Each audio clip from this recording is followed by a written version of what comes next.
मागील भागामध्ये आपण बघितलं, सगळ्या शांत बसलेल्या होत्या. काय बोलावं ते कोणालाच सुचत नव्हतं. त्याने चौघींनाही ओळखलेलं नव्हतं. त्यात त्याचं नाव सौरभ होतं. रुद्रांशाचा सौरभ झाला कसा? हा प्रश्न चौघींच्याही मनात रेंगाळत होता. अंजू आतून इतकी अस्वस्थ झाली होती की तिला आत्ताच त्याच्याकडे जाऊन पुन्हा बोलावंसं वाटत होतं. डोळ्यात पाणी नव्हतं, पण आत मन कुठेतरी रडत होतं. आता आईशी बोलून जे काही कळेल त्यावरच तिची आशा लागून राहिली होती बस. पुढे अंजू घरात घुसली नाही तेच तिने शिलाबाईंना फोन लावला. हॅलो शिलाबाई. हॅलो आई. अंजू. मी कामात आहे अंजू. मी येते. शिलाबाई. मला एका प्रश्नाचं उत्तर दे ना फक्त. ती अगतिक होऊन म्हणाली. आवाज भरून आला होता तिचा. हे बघ, उद्या काय विचारायचं असेल ते विचार. शिलाबाई. आई, मला फक्त मुलाचं नाव सांग. ती पटकन म्हणाली. एका हातात क्रॉस फिंगर केली होती तिने. नाव? अरे ते सांगितलेच नाही का मी? सौरभ मोहिते पाटील, त्या म्हणाल्या. तसा अंजूचा चेहरा खाडकन उतरला. पण अंजू. आई. अंजू, मी येते सकाळी 10लाच तिथे. तेव्हा बोलू आपण. शिलाबाई.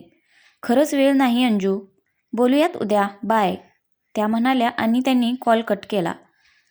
अंजूने हताश होऊन मोबाईल बेडवर टाकला. तिने समोर पाहिलं, तिघीही तिच्यासमोर उभ्या होत्या. तिघींनाही उत्सुकता लागलेली होती. अंजू खाली बघून क्षीण आवाजात बोलली. सौरभ मोहिते पाटील. काय? तिघीही सोबतच ओरडल्या. मला तर अजूनही वाटते की रुद्रांश सर मस्करी करत असतील. मधू बेडवर बसत म्हणाली. हो, मलाही अगदी असंच वाटत आहे. ईशा पण तिच्या शेजारी बसत म्हणाली. या मस्करीमध्ये ते आईला पण सामील करतील का? अंजूने पियाकडे बघत विचारलं. नजरेत गोंधळ होता तिच्या. त्या तिघीही एकमेकींकडे बघू लागल्या. पिया अंजू शेजारी बसत म्हणाली. उद्या भेटणारच आहात ना? काय खरं काय खोटं कळून जाईल तुला. आत्ताच का लोट घेत आहेस? कदाचित त्यांचं खरं नाव सौरभच असेल. आई बोलली होती की मी जेव्हा हो बोलेल तेव्हाच ते माझ्याबद्दल मुलाला सांगतील. याचा काय अर्थ समजायचा? अंजूने अजूनच गोंधळत विचारलं. अगं पण रुद्रांशला तू माहितीस की? पिया म्हणाली. तशी अंजू म्हणाली, पण सौरभला नाही. म्हणून तर आज. तू उगीच विचार करतेस अंजू. तो रुद्रांशच असणार. पिया तिला समजावत म्हणाली. मग ते असं का वागले आज? तिने भरल्या आवाजात विचारलं. म्हटलं ना मस्करी. पिया. तुला खरंच वाटतं? आज काय सिच्युएशन होती माहिती आहे ना? अशातही त्यांना हे सुचेल? मला नाही वाटत. अंजू नकारार्थी मान हलवत म्हणाली. डोळे परत भरून आले होते. माहीत नाही. हे बघ, सगळं काय ते कळेल तुला, तेही उद्याच. तोपर्यंत तू फक्त शांत राहण्याचा प्रयत्न कर. पिया तिच्या खांद्यावर दाबून धीर देत म्हणाली. हो, थोडा वेळ दे. सगळं सॉर्ट आऊट होईल. आत्ताच एवढा विचार करून काही उपयोग होणार नाही. मधू लगेच म्हणाली. अंजू मागे भिंतीला टेकत म्हणाली. आय होप तुम्ही बोलताय ते मस्करीच करत असतील. Hope for the best dear. Piya तिच्याकडे बघून हसत म्हणाली. अंजू पण मान हलवत हो म्हणाली आणि थोडंसं हसली. पण तिच्या नजरेतली उदासीनता सुटली नाही त्यांच्या नजरेतून. रात्री सगळ्याजणी जेवण करून आल्या. नंतर अभ्यास करून झोपी गेल्या. अंजूला मात्र झोप येत नव्हती. तिला सारखं जे घडलं ते आठवत होतं. मन सैरभैर झालं होतं खूप. त्यांनी मला ओळखलं पण नाही. या म्हणतात तशी ती मस्करीही असेल. पण मग त्यांचं नाव? तो माणूस त्यांना सौरभ का बोलला? त्यांच्यासोबत आलेला समीर, त्यांनी पण मला ओळखलं. ते त्या माणसाला तर हे पण बोलले की उद्या आम्ही त्यांच्या घरी येणार आहोत.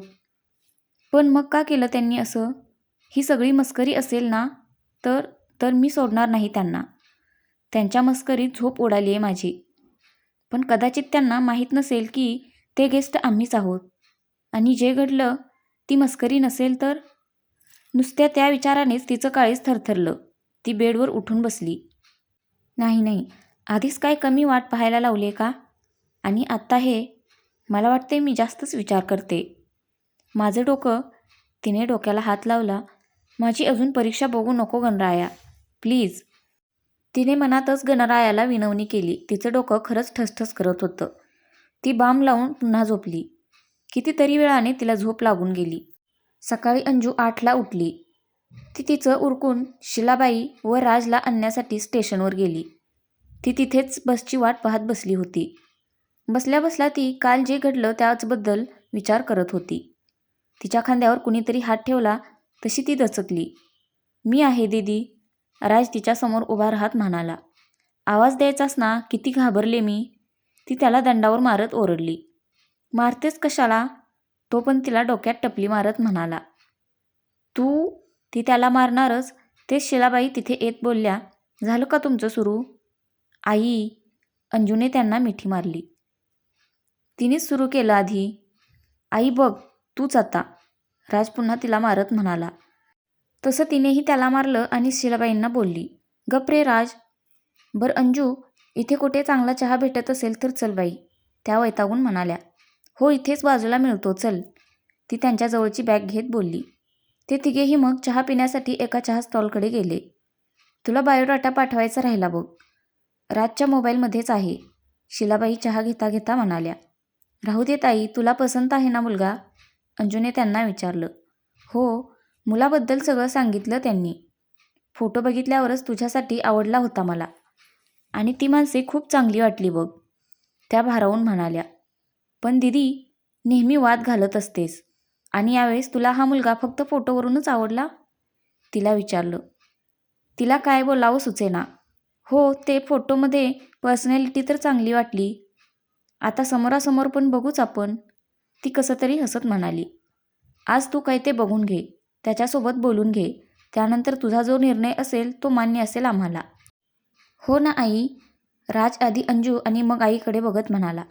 हो, तुझ्या मनाविरुद्ध तर काहीच होणार नाही, पण तू हो बोलशील असं स्थळ आहे, त्या अंजूच्या हातावर हात ठेवत म्हणाल्या.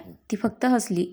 तिघेही नंतर तिच्या रूमवर गेले. या तिघेही शिलाबाईंनी आणलेल्या पुरणपोळ्यांचा आस्वाद घेत त्यांच्यासोबत गप्पा मारत बसल्या. मध्येच राजला कॉल आला. त्याने मोबाईल शिलाबाईंकडे दिला. थोडंसं बोलून त्यांनी कॉल कट केला. त्या अंजूकडे बघत म्हणाल्या. कार पाठवतेत ते 11 वाजता आपल्यासाठी. अगं आपण गेलो असतो ना, ती भुवया जुळवत म्हणाली. मी पण बोलले, पण अहिल्याबाई ऐकायलाच तयार नव्हत्या, म्हणे आपण अजून त्यांना आपलं मानलं नाही. मग हो बोलले, जाऊ दे, त्या सुस्कारा सोडत म्हणाल्या. बरं तुम्ही दोघेही करा आराम आतमध्ये, मग जाऊ, अंजू त्यांच्या बॅग्स आतल्या खोलीत नेत म्हणाली. ते दोघेही आत जाऊन थोडा वेळ झोपले. इकडे या चौघीही गप्पा मारत बसलेल्या होत्या. चल, आज मी मस्तपैकी तयार करते तुला, ईशा उठत म्हणाली. कोण तू. नको तू बस, मधू तिला बसवत म्हणाली आणि अंजू जवळ बसत म्हणाली. मी करते हिला तयार, आज मस्त सागरवेणी घालते, हिच्या केसांना खूप शोभून दिसेल. ओ मॅडम, सागरवेणी घालणार का तू. केस पाहिलेस का तिचे, पिया मधूकडे बघत हसून म्हणाली. अंजूचे केस खांद्याच्या खालीच होते. शांत बसा तुम्ही, मी सरळ पोनीटेल घालते, अंजू ड्रेस घेत म्हणाली आणि बाथरूममध्ये गेली. तिचा नाराजीचा सूर बघून तिघींचंही तोंड पडलं. अंजू चेंज करून आली नाही तेच पियाने तिला बेडवर बसवलं. ईशा लगेच तिचे केस विंचरू लागली. काय चालले हे, तिने गडबडून त्या दोघींकडे बघत विचारलं. गप्प बस आणि आम्हाला आमचं काम करू देत, ईशा तिच्यासमोर मेकअप बॉक्स ठेवत म्हणाली. मी काही मेकअप करणार नाहीये, मी काही लग्नामध्ये नाही चालले, अंजू तिचं तोंड हाताने झाकत म्हणाली. अगं थोडासाच, सिम्पल टच ओनली, ईशा तिचा हात बाजूला करत म्हणाली. मध्येच अंजू केसांना हात लावत ओरडली. हळू कर ना, सॉरी सॉरी, अशी बस, पिया अंजूची हेअरस्टाईल करत म्हणाली. तिने तिला मस्त तयार केलं. हाय मेरी जान, आज तर रुद्रांश गेला कामातून, दिल ले गई दिल ले गई, ईशा गालावर हात ठेवून गात म्हणाली. तितक्यात शिलाबाईंनी तिथे येत विचारलं. कोण जाईल कामातून. चौघीही स्तब्ध उभ्या राहिल्या. त्यांनी ऐकलं तर नाही ना, याची भीती वाटू लागली. सौरभ अंजूला पाहून तो कामातून जाईल आज, असं बोलत होती ती, पिया पटकन सावरत म्हणाली. त्यांनी अंजूकडे पाहिलं. त्या तिच्याजवळ येत म्हणाल्या. किती गोड दिसतेस, खूप वाट पाहिली या दिवसाची, नजर ना लागो कुणाची. त्यांनी तिच्यावर दोन्ही हात ओवाळून बोटे मोडीत तिची दृष्ट काढली. माझ्या लेकीला बघितल्यावर खरंच मोहिते पाटलांच्या मुलाचं काही खरं नाही, त्याही हसून म्हणाल्या. अंजूने लाजतच त्यांना मिठी मारली. आई कार आले त्यांची खाली, राज तिथे येत म्हणाला. आले पण का, तू तोंड धू पटकन जा, तोपर्यंत आम्ही जातो खाली, त्या त्याला म्हणाल्या. आई तू जा, मी राजसोबत येते, अंजू त्यांना म्हणाली. लवकर या दोघेही, राजला पिशवी आणायला सांग, असं बोलून त्या खाली गेल्या. अंजू बेडवर बसली. पिया अंजू शेजारी बसत म्हणाली, खरंच यार, ईशा आणि मधूसोबतच म्हणाल्या. अंजू काहीच बोलली नाही. तिचं बारीक झालेलं तोंड बघून पियाने तिच्या खांद्यावर हात ठेवत विचारलं, काय झालं? एवढी शांत का बसलीस? मला खूप भीती वाटते पिया. आज काय होईल? समोर कोण कोण असेल? तिने टेन्शनमध्ये येत विचारलं. झालं तुझं सुरू? किती विचार करतेस तू Anju? Trust me, everything will be all right baby. Piya तिला धीर देत म्हणाली. अंजूने फक्त एक उसासा सोडला. राजने येत विचारलं. तिने त्याचे मोकळे हात बघून विचारलं, निघायचं दीदी? पिशवी कुठे आहे? अरे विसरलोच, असं म्हणून तो परत आत गेला. हे बघ, टेन्शन नको घेऊस. तुझ्या प्रेमावर विश्वास ठेव. बाकी रुद्रांश काय ते बघून घेईल. पिया अंजूला एक डोळा मिचकावत म्हणाली. ती हलकीशी हसली. राज आला तशी अंजू तिघींना बाय करून खाली गेली. अगं किती उशीर? कधीची वाट पाहते मी. शिलाबाईंनी आल्या आल्या विचारलं. मी तयार होते आई. तुझ्या लाडकेनी वेळ घेतला एवढा. अंजू राजकडे बघत म्हणाली. नाही ग आई, हिचं ऐकू नकोस. तोही लगेच स्वतःची बाजू मांडत म्हणाला. ऐकू नकोस म्हणजे? अंजूने कमरेवर हात ठेवत विचारलं. तो त्याच टोनमध्ये म्हणाला, गप्पा मारत तू बसली होतीस. तू येत नव्हतास म्हणून. ती त्याच्यावर नजर रोखत म्हणाली. गप्प बसा रे, कुठे पण काय सुरू होता? शिलाबाई वैतागून हळूच ओरडल्या. बघ की आई, राज बारीक तोंड करत म्हणाला. तो अंजूजवळ जात पुन्हा हळूच म्हणाला, आणि अशी भांडू नकोस, नाहीतर आधीच पळून जायचे ती. कोण? तिने भुवया उंचावत विचारलं. तिकडे बघ, न्यायला कोण आले ते. तो मागे इशारा करत म्हणाला. अंजूने तो दाखवत होता त्या दिशेला पाहिलं आणि एकदम शांत झाली. तो मोबाईलवर बोलत होता. आता का शांत बसलीस? आता बोल ना. जिजूंना पण कळू दे तुझं खरं रूप. राज हसत म्हणाला. तिने त्याच्याकडे बारीक नजर करून बघितलं. तिने पुन्हा तिरकी नजर करून तिकडे पाहिलं. मला खूप आवडले सौरभ जिजू. तू आज हो बोलून टाक. राज खुश होत म्हणाला. सौरभ? ती स्वतःशीच बडबडली आणि पुन्हा सौरभकडे पाहिलं. तिचा चेहरा पूर्ण उतरला.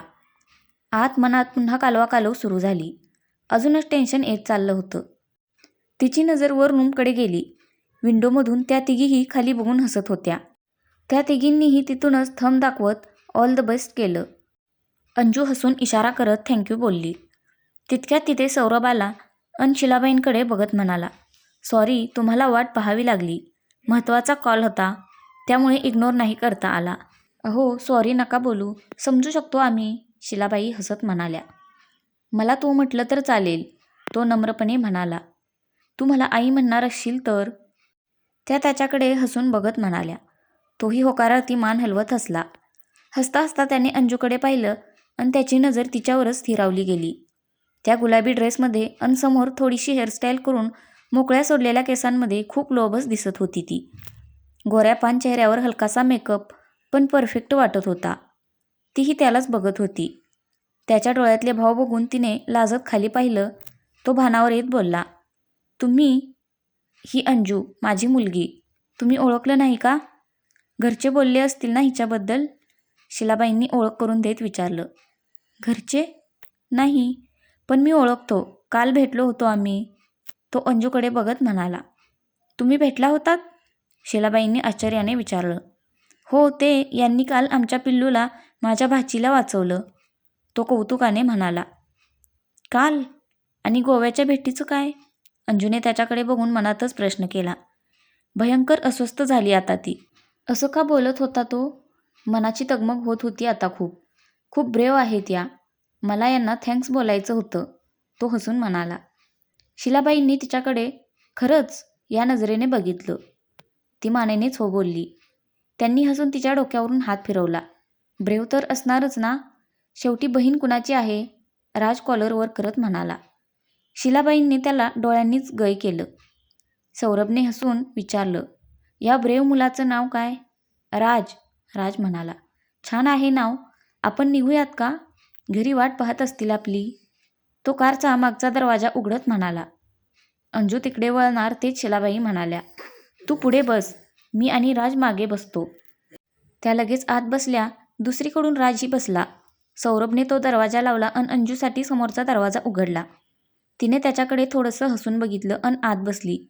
तिची ओढणी थोडीशी बाहेर आलेली होती. सौरभ ती उचलणार तेच अंजू पण बाहेर वाकली आणि दोघांचीही टक्कर झाली. आऊच! अंजू डोकं चोळत ओरडली. तिने त्याच्याकडे पाहिलं तर तो पण डोकं चोळत होता. तो तिच्याकडे बघत म्हणाला, सॉरी ते. इट्स ओके, अंजू थोडंसं हसून म्हणाली. तिने तिची ओढणी आत घेतली. त्याने तसंच डोकं चोळत दरवाजा बंद केला. तो त्याच्या सीटवर येऊन बसला. पुन्हा एकदा टक्कर द्या एकमेकांना, मागून राज म्हणाला. या दोघांनीही त्याच्याकडे चमकून बघितलं. ते मूव्हीमध्ये नाही दाखवत का? एकदा टक्कर झाली तर पुन्हा करायची, म्हणजे भांडण होत नाही. तो या दोघांकडेही बघत म्हणाला. अंजू व सौरभने एकमेकांकडे बघितले आणि हसायला लागले. सौरभ क्षणभर हरवला तिच्या निखळ हसण्यात नि मनमोहक चेहऱ्यात. शिलाबाई पण चान्स घेत म्हणाल्या, तो म्हणत आहे तर करा ना. थांबा, मीच. आई. अंजूने मध्येच त्यांना थांबवलं आणि म्हणाली, लगेच काही भांडणार नाही होत आम्ही, नंतर बघू. हो, तुम्ही सीट बेल्ट लावा ना आई. सौरभ पण लगेच म्हणाला. त्या मग त्यांचा सीट बेल्ट लावू लागल्या. राजने त्यांना मदत केली. अंजूने सौरभकडे पाहिलं तशी त्यांची नजरानजर झाली. तिने नजर चोरत पुढे पाहिलं. अंजू तिचा सीट बेल्ट काढायला गेली तशी ओरडली, आऊच! थोडंसं सांभाळून. सौरभ तिच्याकडे बघत म्हणाला. तिने आश्चर्याने त्याच्याकडे पाहिलं. डोळ्यात पुन्हा चमक आली होती. ओठांवरही थोडंसं हसू खुललं होतं. तिचा रुद्रांशच असाच तर बोलत होता. काय झालं, लागलं का? मागून शिलाबाईंनी तिला विचारलं. ती सौरभकडे बघतच मान हलवत नाही म्हणाली. मी लावतो, असं बोलून तो तिच्या पुढून बेल्ट घेण्यासाठी पुढे वाकला. अंजूने थोडंसं मागे होऊन त्याच्याकडे पाहिलं. तो तिच्या खूप जवळ आला होता. इतका की त्याचा परफ्यूमचा वास ही गर्द जाणवत होता. अंजूच्या मनात अगदी ओळखीची भावना फेर धरू लागली आता. तिच्या हृदयाचे ठोके वाढू लागले. बेल्ट काढताना त्याने तिच्याकडे पाहिलं तशी त्यांची नजरानजर झाली. तो हलकसं हसून मागे झाला. त्याने सीट बेल्ट लावून कार स्टार्ट केली. मागे हे दोघीही एकमेकांना इशारा करत हसत होते. अंजू अजूनही तिरकी नजर करून त्यालाच बघत होती. त्याच्या अशा वागण्यामुळे द्विधा मनस्थिती झाली होती तिची. तिच्या मनात विचारांचं काहूर माजलं होतं खूप. असे का वागत आहेत हे? असं दाखवत आहेत जसं की आधी कधी भेटलोच नाही होत आम्ही. किती नॉर्मल वागत आहेत. हे खरंच सौरभ असतील का? पण कसं शक्य आहे? हे तर रुद्रांश आहेत. काही कळत नाहीये. यांची मस्करी अजून चालेल असं नाही वाटत मला. काहीतरी वेगळंच आहे. पण काय? पूर्वीताईशिवाय पर्याय नाही आता. गेल्या गेल्या त्यांना भेटायला हवं. त्याचं काय ते सांगू शकतील. मला जर कळलं ना की हे सगळी मस्करी करत आहेत तर मी चांगलीच बघून घेईन यांना. असा विचार करून तिने थोडंसं रागाने त्याच्याकडे पाहिलं. नेमकं त्याच वेळेस त्यांनी तिच्याकडे पाहिलं. ती गडबडली. तिने पटकन विंडोकडे नजर फिरवली. त्याला तिचं असं बिहेवियर बघून नवल वाटलं आणि हसायलाही आलं. पूर्ण रस्ताभर सौरभ शिलाबाईंशीच बोलत होता. बोलता बोलता तो अंजूकडे सारखा बघत होता. दोघांचीही खूप वेळा नजरानजर होत होती आणि मग थोडंसं हसून ते पुढे बघत होते. सौरभने एका गेटमधून कार आत घेतली. समोर छानसा टुमदार बंगला होता. शिलाबाई व राज भारावून तो बंगला बघत होते. अंजू पण आजूबाजूला बघत होती. तिथे घराभोवती छोटी छोटी फुलझाडे आणि कंपाऊंड साईडला नारळ आणि आंब्याची झाडे लावलेली होती. तिने बघता बघता बाजूला बघितलं तर सौरभने तिच्यासाठी दरवाजा उघडलेला होता. तिला थोडंसं कसं तरी वाटलं. ती पटकन खाली उतरायला लागली. नेमका तिचा पाय अडकून ती पडणार तेच सौरभ बोलला, सांभाळून. त्याने तिचा हात धरून तिला सावरलं. तिला एकदम गोव्याला झालेल्या रुद्रांशाचा स्पर्श आठवला. हलकासा होता पण तिने मान वर करताच त्यांची नजरानजर झाली. खूपच वेंद्या आहात वाटतं तुम्ही, तो तिला नीट उभं करत म्हणाला. त्याला गालामध्ये हसताना बघून ती म्हणाली, काहीतरीच. तिने पटकन हात बाजूला केला. त्याच्याकडे एक नाराजीचा कटाक्ष टाकून ती राजजवळ जाऊन उभी राहिली. राजला हसताना बघून तिने त्याच्याकडे रागाने बघितलं आणि हातावर मारलं. चला, सौरभ तिथे येत म्हणाला. त्याने दरवाजाजवळ जात बेल वाजवली. हे तिघेही त्याच्या मागे जाऊन उभे राहिले. दरवाजा उघडून अहिल्याबाई समोर येत म्हणाल्या, या, खूपच वाट पाहायला लावलीत तुम्ही. शिलाबाई हसून म्हणाल्या, अहो आलो होतो. माझ्यामुळे लेट झालं आई, महत्त्वाचा कॉल होता. सौरभ मध्येच म्हणाला. नंतर करायचा सरे. बरं फ्रेश हो जा, त्या त्याला म्हणाल्या. तो आत गेला. हे तिघेही आत आले. त्यांनी अंजूकडे पाहिलं. तिच्या तोंडावरून प्रेमाने हात फिरवत त्या म्हणाल्या, फोटोत पाहिली त्यापेक्षा खूप सुंदर आहेस हो. थँक्यू, अंजू हसून म्हणाली. ती त्यांच्या पाया पडणार तेच त्या उठवत म्हणाल्या, अगं राहू देत, चला बसा आधी. ते सगळेजण हॉलमध्ये गेले. तिथे हे तिघेजण सोफ्यावर बसले. अहिल्याबाईंनी राजने आणलेल्या पिशवीकडे बघत विचारलं, हे काय आणलंत? अहो भाजीपाला आहे, शिलाबाई म्हणाल्या. कशाला आणायचा? इतक्या लांबून आलात, उगीच ओझं झालं ना, अहिल्याबाई काळजीने म्हणाल्या. इतकं काही नाही हो, आमच्या शेतात आहे तेच आणले थोडंसं, शिलाबाई हसून म्हणाल्या. बरं तुम्ही आरामात बसा, मी आलेच. असं बोलून अहिल्याबाई तिथेच बाजूला असलेल्या किचनमध्ये गेल्या. हॉल बघून शिलाबाईंचा चेहरा खुलला. हॉल होताही तितकाच प्रशस्त. छोट्या छोट्या वस्तू अगदी नीटनेटक्या ठेवून तो हॉल सजवलेला होता. अंजूने पाहिलं तर तिथे भिंतीवर एक जागा रिकामी होती. तिथे एखादी फ्रेम असेल याचा अंदाजा आला तिला. घ्या, पाणी घ्या, अहिल्याबाई पाणी देत म्हणाल्या. शिलाबाई ग्लास घेत म्हणाल्या, अहो मी आले असते ना, अहिल्याबाई बसत म्हणाल्या.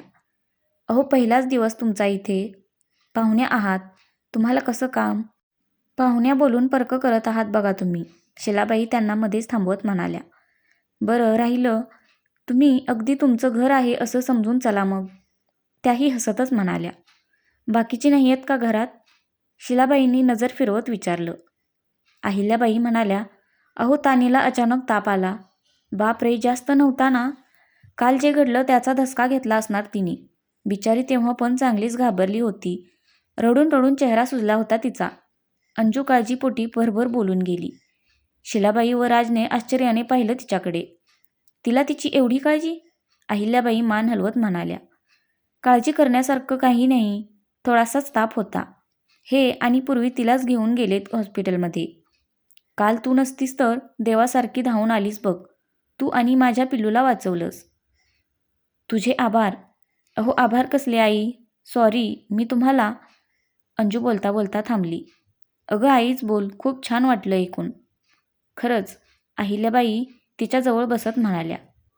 त्या तिचा हात हातात घेत म्हणाल्या, माझ्या सौरभसाठी अगदी योग्य मुलगी निवडली पूर्वीनी. अंजूने त्यांच्याकडे थोडंसं घाबरून बघितलं. इथेही सौरभच? तिने मनातच स्वतःला प्रश्न केला. तिने खाली मान घातली. मन भयंकर सैरभर होत चाललं होतं. काय चाललं आहे काहीच कळत नव्हतं. दर मिनिटाला हिरमोड होत चालला होता तिचा. त्याला अजून माहीत नाही, पूर्वी आली की मग बोलणार आहोत आम्ही. त्याला अजून माहीत नाही, पूर्वी आली की मग बोलणार आहोत आम्ही. अहिल्याबाई बाजूला बघून हळूच म्हणाल्या. शिलाबाईंनी त्यांच्याकडे टेन्शन आल्यासारखं बघितलं. टेन्शन घेऊ नका, त्याच्या कालच्या बोलण्यावरूनच कळाले की त्यालाही आवडले. आज त्यावर शिक्कामोर्तब होईल, अहिल्याबाई त्यांना दिलासा देत म्हणाल्या. चला म्हणजे माझं टेन्शन कमी झालं, शिलाबाई रिलॅक्स होत म्हणाल्या. त्या दोघीही हसल्या, पण अंजूला हसावं की रडावं काही कळेना. रुद्रांचं नाव घेतच नाहीयेत हे लोक, पण का? तिला आता अजून भीती वाटू लागली. मनात धडकी भरल्याने घाम फुटल्यासारखं झालं.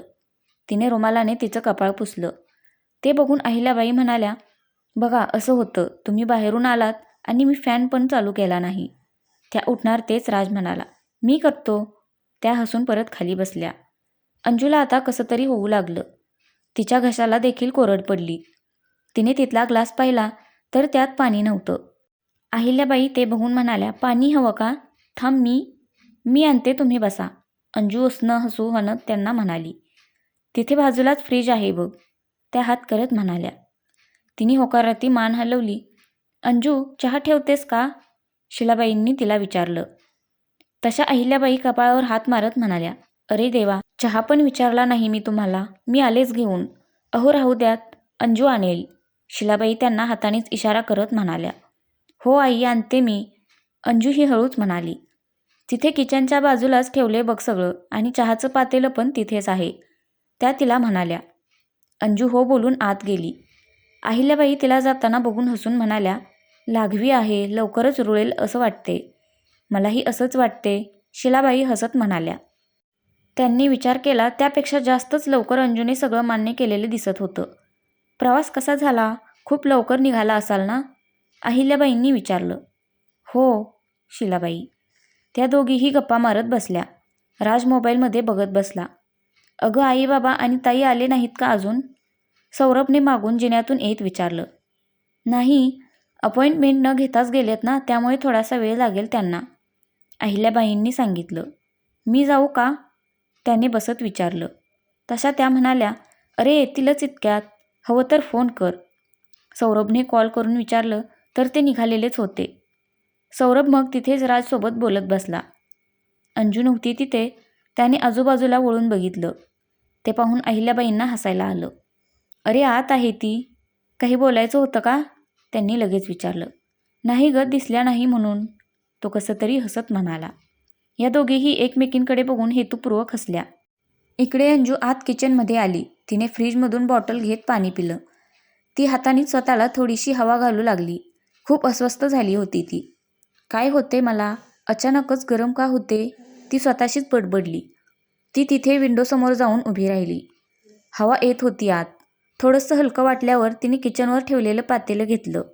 ते गॅसवर ठेवून तिथे पाणी गरम करायला ठेवलं. साखर वगैरे घालण्यासाठी ती वळणार तेच तिची नजर बाजूला गेली.